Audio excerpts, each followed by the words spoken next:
Tuesday, President Donald Trump said on Fox and Friends that seeing professional athletes kneel during the national anthem causes him to turn off the game. Last night, LeBron James was asked for his response. Take a listen.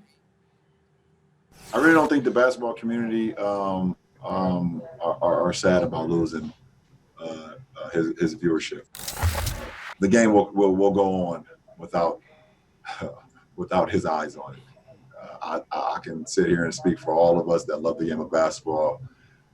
We could care less. Well, LeBron is accurate on that because I can tell you ratings are up 14% already, and we haven't even gotten into playoffs. Okay, Kendrick, Perkins back here with us. Nick, I'll start with you, and I want to be fair to LeBron here. So LeBron was asked about our President Trump, and he responded. So should he continue to comment on Trump when he's asked about it? Absolutely. I mean, I think that one thing that LeBron does is he creates a paradigm that I think is safe for other athletes to speak out. I think anyone in any walk of life or any profession has the right to talk about and criticize and even celebrate whatever leaders that they have in that situation. So I think LeBron, while athletes, there's more expected in some cases, also sometimes there's a little bit extra criticism. So if he's a citizen of this country, even if he's not a citizen of this country, one of the things about this country is we believe that people have the freedom to speak. And I think one of the arguments maybe against him doing it is that you think that it might hurt the result that LeBron so clearly wants is a Democrat to win the White House. I don't think that's true. I think we're at a point now where people are pretty entrenched in where they want to be. If what Donald Trump has said and done up until this point hasn't swayed anybody, LeBron James saying something is not going to sway them one way or the other. And I think this is not new for LeBron. He was openly campaigning for Hillary Clinton in Ohio back in 2016. They ended up losing Ohio to Donald Trump, though Cleveland went heavy for Hillary Clinton. I think that he is free to say the things that he wants to say. I'm happy that he's saying them, and I encourage him to keep saying them, whether he's asked or not asked. And I agree with you, Domonique. You speaking the gospel. Listen, I keep telling people it's a difference between being popular and powerful. And LeBron James is powerful. He's one of the most powerful people in America. Well, probably in the world when you think about it, right? His following, his support is just right up there with Trump's. So, yes, I think he should respond every time Trump says something. And by the way, we already know that Trump is a hater of the NBA. He don't like the NBA. Are we really shocked that he said this? No. Does he really watch the NBA? Does he watch basketball? No.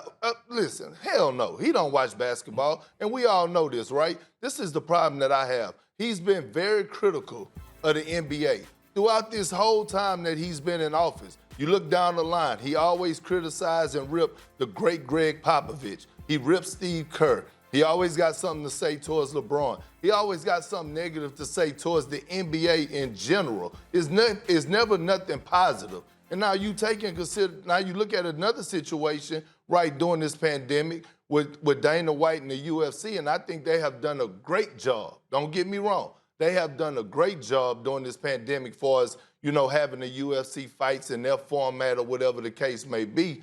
But you hear Donald Trump, he says positive things about them. Oh, yeah, the UFC has done a wonderful job. Way to stand on the front line. Well, the NBA has done a great job also in returning to playing, resuming the season and playing in the bubble, having 0 cases. Players are playing at an extremely high level. Like you said, Molly, the ratings are up. Donald Trump hasn't said anything positive about that, but right. The one thing that he could point out is something negative, and it's always a negative response when it comes from him about the NBA. And by the way, it's always that negative response because guess what? By the way, the NBA is made up of 80% African Americans. So more than a vote, that campaign, more than a vote. I'm saying it right now.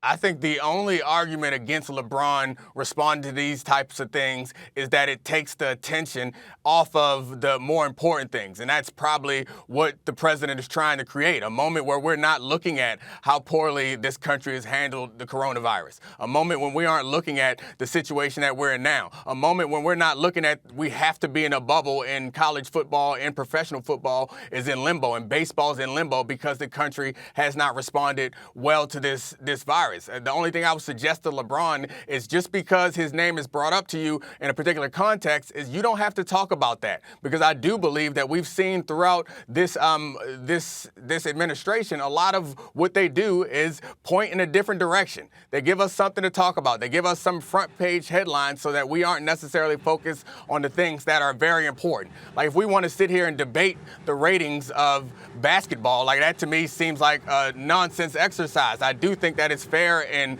smart to point out that the ratings are doing better, but the numbers that we need to be looking at is the rise in COVID-19 cases and the numbers of deaths per capita that we have in this country compared to other countries. Those are the numbers that LeBron James should point us to, and frankly, those are the numbers that the president should be focused on, not necessarily focused on the ratings or the scores of some sort of game. So if I give any advice to LeBron James, and he's handled all of his business well up until this point, the only advice I would give to him is not to be quiet when they ask you about it, but to point the attention of our country and the attention of the media and the attention of your fans to the things that matter. And the things that don't matter are the ratings of the NBA. The things that do matter is the fact that we got hot spots all over this country when the president said it was going to go away in April when the weather got hot.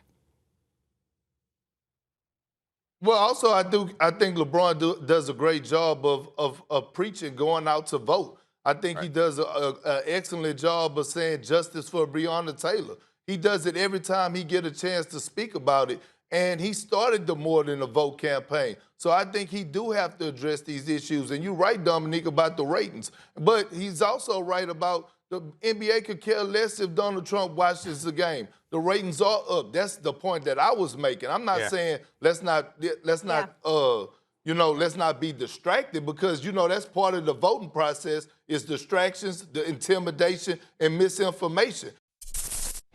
Thanks for watching ESPN on YouTube. For live streaming, sports, and premium content, subscribe to ESPN+.